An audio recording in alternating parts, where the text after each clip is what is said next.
Hello and welcome to today's news discussion. I'm Dana, and I'm here with Matt. We've got a lot to cover, so let's dive right in. Israel and Lebanon have agreed to extend their ceasefire by 45 days. The U.S. State Department announced this on Friday. The original ceasefire was declared on April 16th by U.S. President Donald Trump. That's interesting. What were the conditions of the ceasefire, and what prompted the extension? The reporting doesn't go into great detail about the specific conditions, but it mentions that the extension is to enable further progress. The State Department spokesman, Tommy Pigott, said the April 16 cessation of hostilities will be extended by 45 days. So it's a bit vague on the details. Do we know if there were any significant developments or talks that led to this extension? The articles mention that there was another round of talks in Washington, which likely contributed to the decision to extend the ceasefire. That makes sense. It's probably a positive sign that they're continuing to negotiate. Now, what's the situation on the ground? Are there any reports of violations or tensions during the ceasefire? The reporting doesn't highlight any major incidents or violations during the initial ceasefire period. However, it's worth noting that the situation can be volatile, so we'll have to see how it develops. Right. Let's move on to another story. Democratic Rep. Steve Cohen from Tennessee has announced that he's ending his bid for re-election. This decision comes after redistricting changes affected his Memphis district. That's a significant development. How does the redistricting affect his chances, and what's the broader context here? The redistricting battles are sweeping the country following a recent Supreme Court decision. Cohen's situation is just one example of how these changes are impacting lawmakers' careers. So it's not just Cohen. There are likely many other lawmakers affected by these redistricting changes. Do we know how this might impact the political landscape in Tennessee or nationally? The article suggests that Cohen is just the latest lawmaker to have his career upended by these changes. The full impact will likely become clearer as more information comes out about the redistricting. Okay, got it. Let's switch gears to a different story. Ukrainian President Volodymyr Zelensky reported that a Russian missile attack on a Kyiv apartment building killed 24 people, including 3 children. This happened on Thursday. That's devastating. What's the context of this attack? Was it part of a larger barrage? According to Zelensky, the attack was part of Russia's biggest barrage on Ukraine during the full-scale invasion. The cruise missile hit a 9-story apartment block. So this was a significant attack. Are there any updates on the response from the international community or Ukraine's military? The reporting doesn't go into detail about specific responses, but Zelensky's comments were made as he led the mourning for the victims. It's likely there will be further reactions from the international community. Right. Let's move on to another story. Harvey Weinstein's rape retrial ended in a mistrial on Friday after the jury deadlocked. This is a closely watched case from the Me Too era. What were the specifics of the case, and what happened during the retrial? Weinstein was facing one charge of third-degree rape involving an aspiring actress. The jury was unable to come to a unanimous decision, leading to the mistrial. This is the third time a New York jury has considered this case against Weinstein. What's the significance of this mistrial, and what's next for Weinstein? The mistrial means the case will likely be reconsidered or potentially dropped. Weinstein has already been convicted of other sex crimes, so he's still serving time. Okay, let's discuss another story. Russia and Ukraine exchanged 205 prisoners of war each on Friday. This swap was announced by both Moscow and Kyiv. That's a significant development. What prompted this exchange, and what's the context? The swap came a week after U.S. President Donald Trump announced that a large exchange would take place between the warring sides. The Russian Defense Ministry confirmed that 205 Russian servicemen were returned. So it seems like there was some diplomatic effort behind this. Do we know if this is part of a larger pattern of negotiations or exchanges? The reporting suggests that this was a significant swap, but it doesn't provide a broader context about future exchanges or negotiations. All right, let's move to the economy section. Starbucks is laying off 300 corporate employees and closing some U.S. offices as part of its ongoing turnaround efforts. What's the reasoning behind these layoffs, and how does this fit into Starbucks' overall strategy? The company aims to return to durable, profitable growth.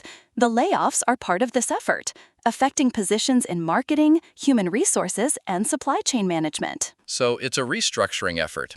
Are there any indications of how this might impact Starbucks operations or customer experience? The reporting doesn't go into detail about the potential impact on customers, but it suggests that the changes are aimed at improving the company's overall performance. Okay, let's look at another economic story. British Gas will pay £20 million to customers affected by the prepayment meter scandal. The energy supplier breached license conditions aimed at protecting vulnerable customers. What were the specifics of the scandal, and how did British Gas fail to meet the standards? The articles mention that British Gas installed prepayment meters without customers' permission in some cases. The regulator, Ofgem, found that the company failed to meet the required standards. That's serious. Are there any other consequences or penalties for British Gas beyond the $20 million payout? The energy supplier will also write off up to £70 million of energy debt for vulnerable customers. This is part of the settlement. That's a significant additional measure. Let's move on to another story. U.S. Trade Representative Jamison Greer stated that export controls on semiconductor chips were not a major topic in recent talks with Chinese officials. What were the expectations going into these talks, and why weren't chip export controls a major focus? The comment suggests that there might have been expectations of breakthroughs on certain chip sales, such as NVIDIA's advanced H200 chips to China. So it seems like there are still significant issues around chip exports. Do we know if there are plans to revisit this topic in future talks? The reporting doesn't indicate any specific plans for future discussions on this topic. However, it's likely to remain a point of contention. All right, let's switch to the sports section. A 19-year-old man was arrested for data protection offenses after personal information relating to Scottish football referee John Beaton was leaked online. What were the circumstances of the leak, and how did it affect Beaton? The leak occurred following a controversy over a penalty decision in Celtic's match against Motherwell. Beaton and his family were placed under police surveillance. That's alarming. What's the status of the investigation into the leak? The 19-year-old man was arrested for data protection offenses.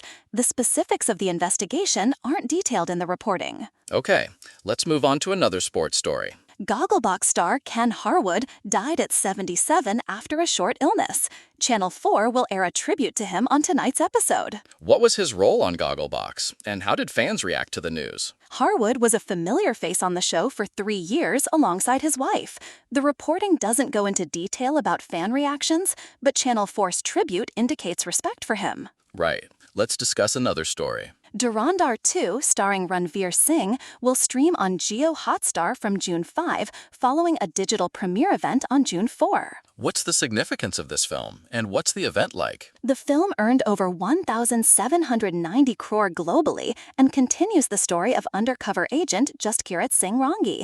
The digital premiere includes a 30-minute pre-show with cast interactions. That sounds like a big event. Are there any other details about the film's content or reception? The reporting highlights the film's commercial success and the upcoming digital release.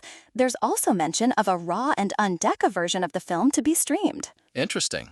Let's move on to another story. 2 people were found dead in a plane that crashed into a house in Akron, Ohio, and exploded into flames. What are the details of the crash, and what's the investigation focusing on? The Akron Fire Department reported the crash happened late Thursday afternoon. The NTSB is investigating the cause of the crash. So it's an ongoing investigation.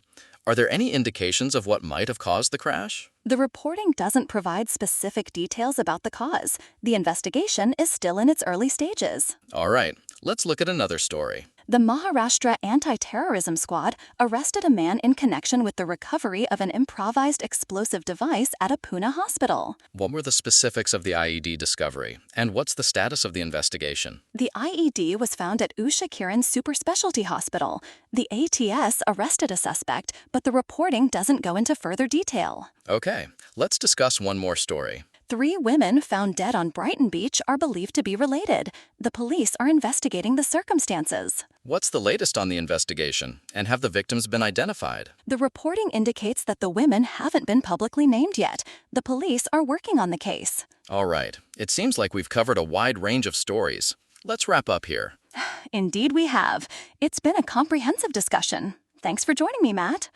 Thanks, Dana. It's been informative as always. And that's all for today's discussion. Thanks for listening.